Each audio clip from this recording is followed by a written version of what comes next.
Leading up to January 2015, the Swiss National Bank maintained a strict limit on the value of its currency.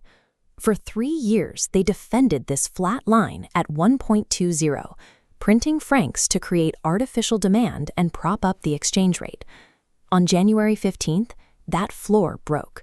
Without warning, the bank abandoned the peg. In minutes, the exchange rate collapsed over 2,200 pips. Market liquidity vanished instantly. Traders holding leveraged positions were wiped out in seconds, and several established brokerage firms went insolvent before the trading day even ended. The event proved a harsh reality of the currency markets. A central bank's policy is not a permanent backstop. When maintaining a promise becomes too costly for the bank, the traders left in the market are the ones who pay the price. The Swiss National Bank did not stop managing the franc after 2015. They simply changed their methods. They moved away from defending a public price floor and transitioned to a more nuanced strategy. Their new primary focus is on preventing the franc from becoming too strong. When the currency gains too much value, Swiss exports become too expensive for the rest of the world to buy, threatening the country's economic growth. To trade this pair today, you have to treat the SNB as an active opponent. Surviving requires understanding their new rulebook for currency intervention. The first tool in the current SNB playbook is deeply negative interest rates. By setting rates below zero, the SNB effectively charges commercial banks to hold Swiss francs. This makes the currency unattractive to large institutions that would otherwise buy the franc to earn a yield. This creates constant, passive pressure. By penalizing large deposits, the bank discourages the massive capital inflows that would normally drive the franc's value higher. When negative rates aren't enough to curb the currency's strength, the bank uses discretionary market intervention. This creates an invisible boundary for the exchange rate.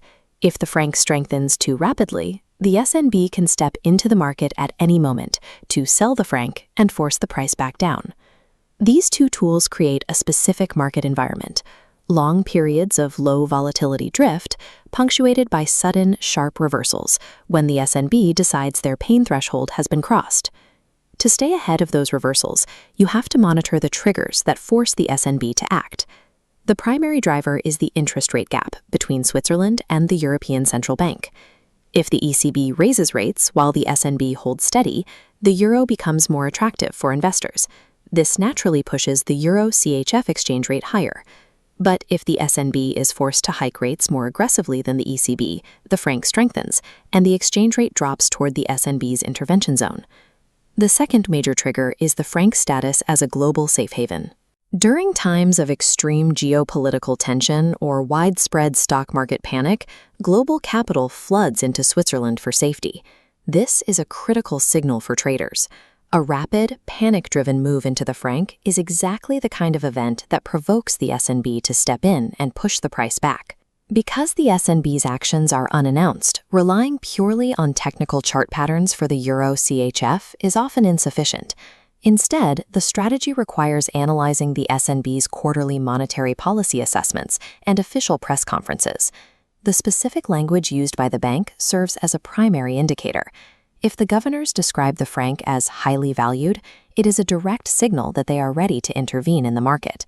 You can also find evidence of intervention in the data for sight deposits, the cash commercial banks hold at the central bank.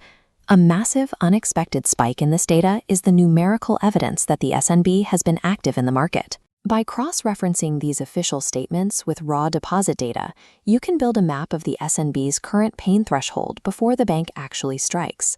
Even with thorough fundamental analysis, the ultimate defense against a sudden central bank policy shift is strict position management.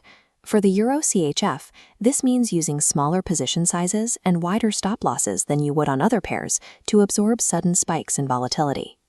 It is also standard practice to flatten positions heading into scheduled SNB policy meetings. These events can cause liquidity to evaporate, leading to devastating price gaps. Trading the euro-CHF means trading a pair driven by a central bank. Success requires respecting the history of 2015, monitoring the macro triggers, and prioritizing the protection of your capital. To track these movements in real time, utilize FXNX's SNB news alerts and advanced charting tools to build your